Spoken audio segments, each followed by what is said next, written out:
Hello विद्यार्थियों, RP study के YouTube channel पे आप सभी का स्वागत है।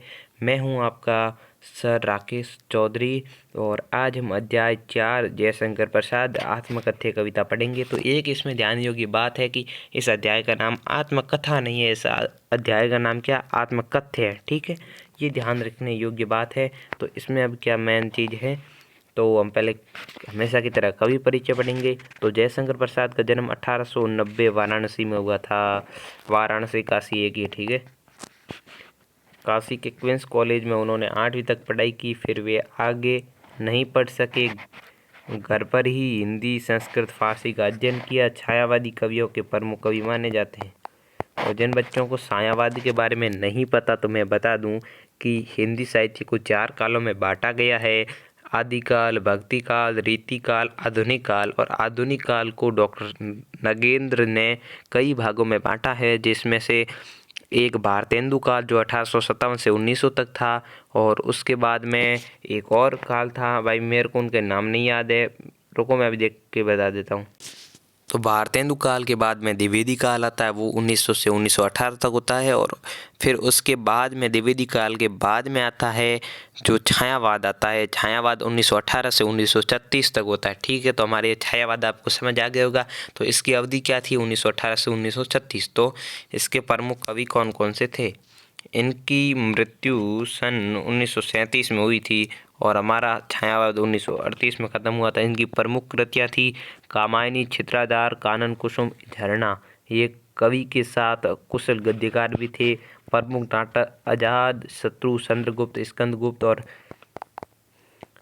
इन्होंने हंस नामक पत्रिका का संपादन भी किया था। ठीक है, ये इतनी थी महत्वपूर्ण चीज़ें। अब पाठ में क्या दे रखा वो देखो।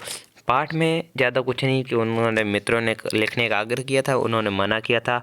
कवि जयशंकर प्रसाद के मित्रों ने उनसे अपने जीवन की आत्मकथा लिखने का आग्रह किया, परंतु कवि प्रसाद अपनी आत्मकथा लिखने से सहमत नहीं थे। इसके परिणाम में इस कविता की रचना की गई। इस कविता में कवि अपने जीवन की कथा को एक सामान्य व्यक्ति की कथा जैसी बताया है।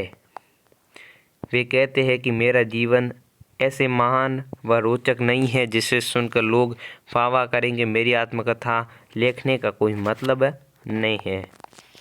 फिर इसमें शब्दार्थ आए हैं कि मधुप। मधुप का क्या अर्थ होता है कि मन रूपी भंवरा, प्रवचना, धोखा, मुस्कुरा कर, अरुण कपूर, लाल गोप।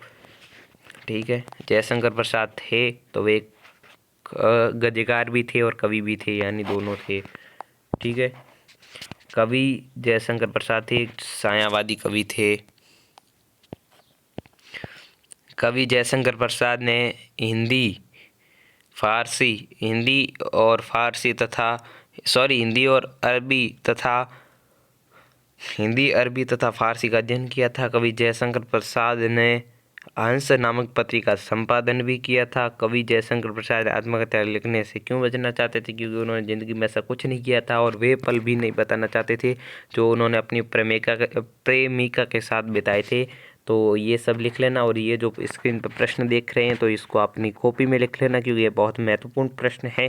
राजस्थान बोर्ड ने खुद ने सजेस्ट किए हैं तो महत्वपूर्ण होंगे। तो thanks for watching this session. अगले अध्याय में मिलते हैं सूर्यकांत त्रिपाठी निराला के साथ में।